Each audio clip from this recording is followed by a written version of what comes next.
Azam News imetembelea baadhi ya maeneo ya jiji la Dar es Salaam kujionea hali ya usafiri ilivyo kwenye vituo vya daladala na kushuhudia wananchi wakisubiri usafiri kwa muda mrefu, kwani kwa sasa daladala hazitoshelezi mahitaji yaliyopo. Wakazi wa Dar es Salaam katika maeneo ambayo magari yaendayo kwa haraka yalikuwa yakipita katika njia hizo wameelezea namna ambavyo kwa sasa wanataabika na adha ya usafiri kutoka katika maeneo yao.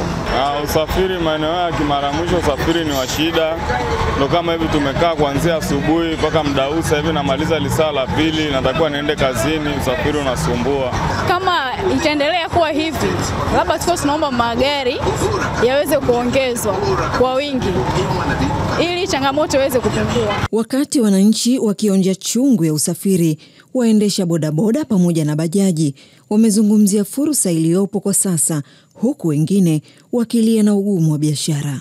Kwa sasa hivi ni fursa kutokana kwamba uweze kukaa dakika 10 dakika 20 bila kupata abiria, lakini kuna huruma inabidi iwepo kwa abiria, kwa sababu kwenye abiria hao mimi sasa hivi ni dereva, lakini nyumbani nina wazazi, nina familia na wadogo zangu wanatakiwa kwenda shule, wanapata adha ya usafiri. Pande sisi madereva pikipiki bado tunapata changamoto ya abiria, sababu abiria anaona bora tu atembee kwa mguu, kupunguza safari, achukue usafiri kwa mbele kuliko kutoa hela kuanzia labda sehemu ambako anatoka kazini kwenda nyumbani, anaona gharama inakuwa ni kubwa kweli. Ili kuendelea kutatua changamoto hiyo ya usafiri, mamlaka ya udhibiti wa usafiri wa ardhini LATRA imeanza kutoa vibali kwa magari yanayotaka kufanya safari katika njia zilizokuwa zikipata huduma ya mabasi yaendayo haraka. Tulitangaza kutoa vibali 150 na mpaka sasa hivi tumepata waombaji 55 katika hizo njia za kuja mjini.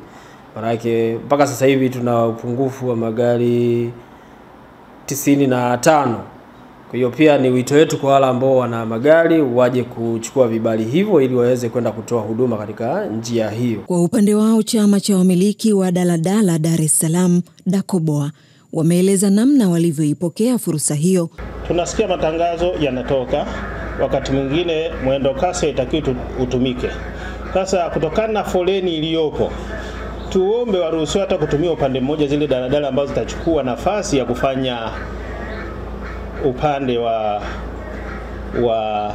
daladala kutoka Kimara kuja njia zilizopendekezwa ili waweze kwenda haraka zaidi, kwa sababu msongamano sasa gari zimeongezeka kule, msongamano kama ni njia moja msongamano utakuwa mkubwa. Hivi karibuni serikali ilitoa taarifa kwa vyombo vya habari juu ya uamuzi wa kusitisha huduma za mabasi yaendayo haraka maarufu kama mwendo kasi katika njia mbalimbali kutokana na uharibifu wa miundombinu uliotokea wakati wa maandamano yaliyofanyika Oktoba 29 jijini Dar es Salaam. Uamuzi wa kusitishwa kwa huduma hiyo umelenga kutoa nafasi ya kufanyika kwa tathmini ya kina kubaini kiwango cha uharibifu kwenye miundombinu hiyo na namna ya kurejesha huduma hizo kwa usalama. Tumie Omari, Azam News, Dar es Salaam.